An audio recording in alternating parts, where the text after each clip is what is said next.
This week on The American Athlete.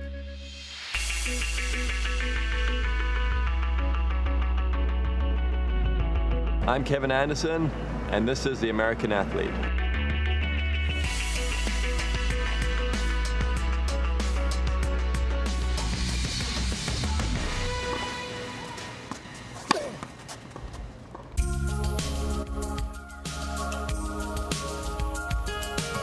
I'm a professional tennis player, and we're here in Mason, Ohio for the Cincinnati Masters event.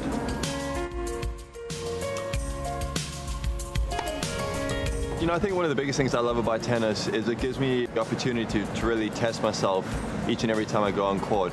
Obviously, it's a very individual sport, so I feel like a lot of the trials and tribulations, a lot of them on your sort of in your hands to some extent. Of course, we have teams and coaches. I really like the aspect of, if you put in the work, you try and improve, in different areas, and often you're challenged each time you come out to these different tournaments to sort of see those results. And of course, that can be frustrating as well when you're doing all the hard work and you're not getting the results. But I think ultimately it's a constant test each time you go on the court of putting yourself out there on the backs of everything you've been working hard to achieve. So, I think that's definitely one of the big aspects of tennis that, appeals to me.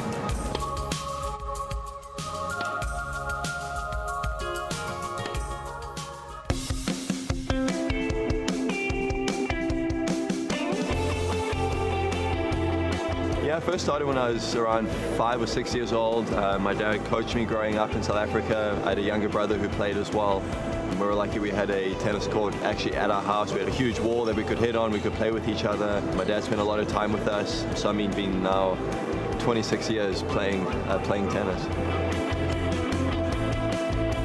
Yeah, I approach it that it's a lifetime of work and study to, get as good as you can in that. You play one point at a time, but there's a lot behind that. And I think the more I've been able to play and work on very different techniques and strategies in order to actually get better at that, the better I've become as a tennis player. Because ultimately, your mind plays tricks on you. There's expectations. You hear people saying, "Oh, if he was only mentally stronger, he would be, a great player." But that's a tool. It's it's a skill that you work on. That's like saying, "Oh, if his serve was better, or if he could run faster, of course he would be better." It's not a something that just sort of happens. I think it's a skill that you have to really develop.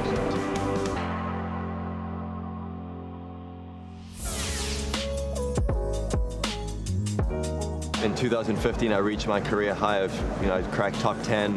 I had a lot of high expectations going to 2016. Unfortunately, there was a host of injuries that sort of nagged me on and off throughout the whole year. And starting 2017, I was, down ranked around 80 in the world. So that part was tough, just getting healthy and getting on the court again. But I found it something, almost tougher that I was playing, great tennis, especially on the practice court, but not really finding my form on the match court. So, crossing that hurdle of, getting back to where I wanted to get to.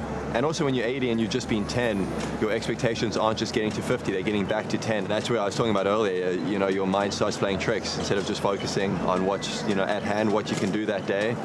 Tennis is hugely mental. I think, all sports are, and the higher you get, it becomes even more, mentally challenging. And especially a sport like tennis, when you're out there by yourself, you have to be your own best ally out there, because if you're getting down and getting negative, you can have your support on the side of the court trying to cheer you on, but nobody can really get in right there and, talk to you about how you're feeling.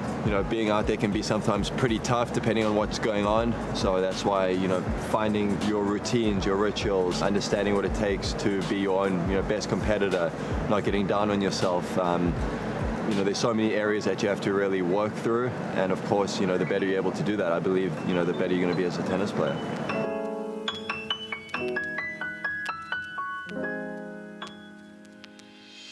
All this and more coming up on The American Athlete.